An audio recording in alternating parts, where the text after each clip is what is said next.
Hi, my name is Ron French. I'm a plant pathologist with the Texas A&M AgriLife Extension Service, and I'm based out of Amarillo.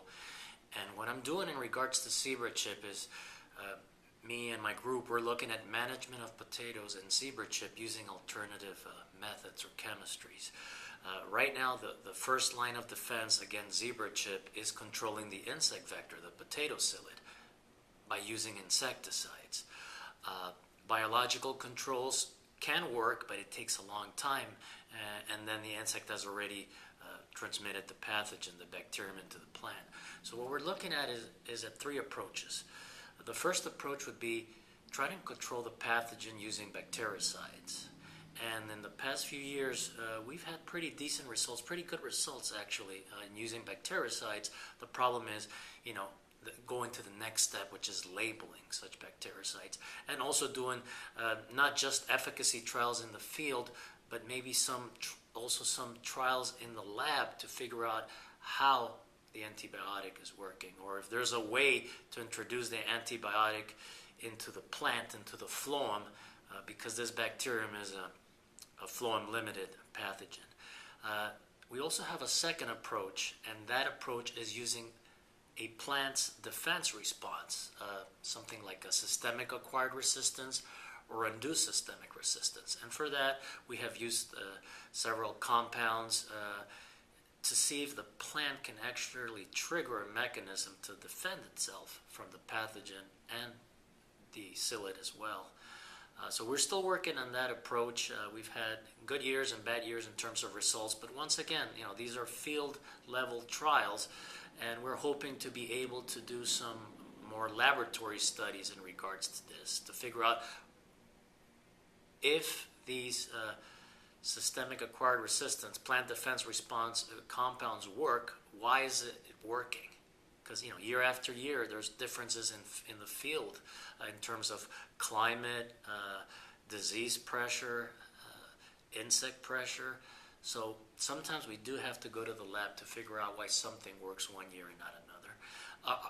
The third and last approach that we're working with is using plant nutrients to offset maybe the damage caused by the psyllid, the damage caused by the pathogen, and any type of nutrient imbalances as a result of that.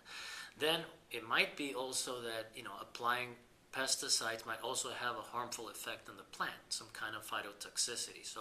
So we're adding micro and macronutrients, and we did this trial this year, 2013, and in other years, but this year we focused on micro and macronutrients.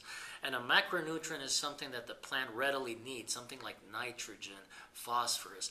And a micronutrient is something that the plant needs in small amounts, but it's still necessary for plant functions. And that's something, and that element could be something like zinc, for example, or boron.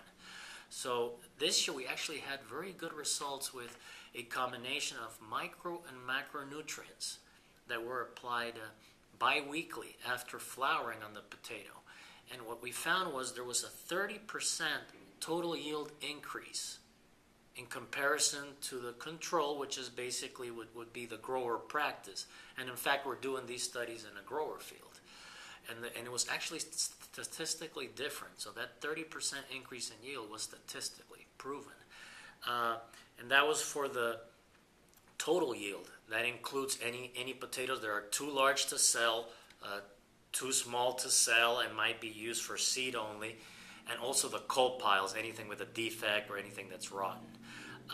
On the bright side, when we looked at the U.S. #1 potatoes, the commercial potatoes, that meet the specific criteria to be sold in terms of high quality, we actually found an increase of 45% yield in comparison to the control.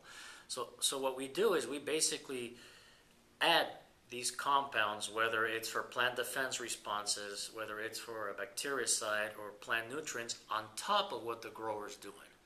So the only thing they would have to do, the producer or the grower, is add these compounds to their normal regime, so it doesn't affect their normal practices.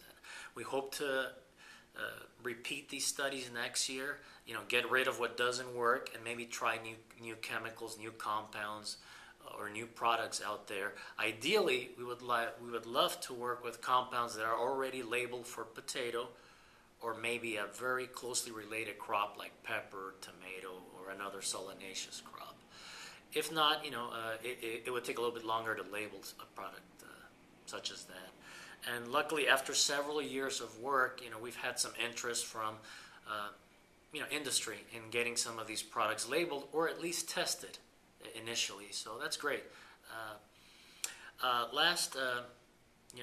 The scope of what we try to do is try to minimize the use of insecticides. Maybe instead of applying an insecticide 3 times to control the psyllid, maybe by adding one of these approaches, these alternatives, we might only be able to apply insecticides twice and still get the same amount of yield. So hopefully this year, with the good results that we've had, next year and in following years, hopefully we'll be able to get some compound labeled, if not specifically against zebra chip, at least for potato health quality.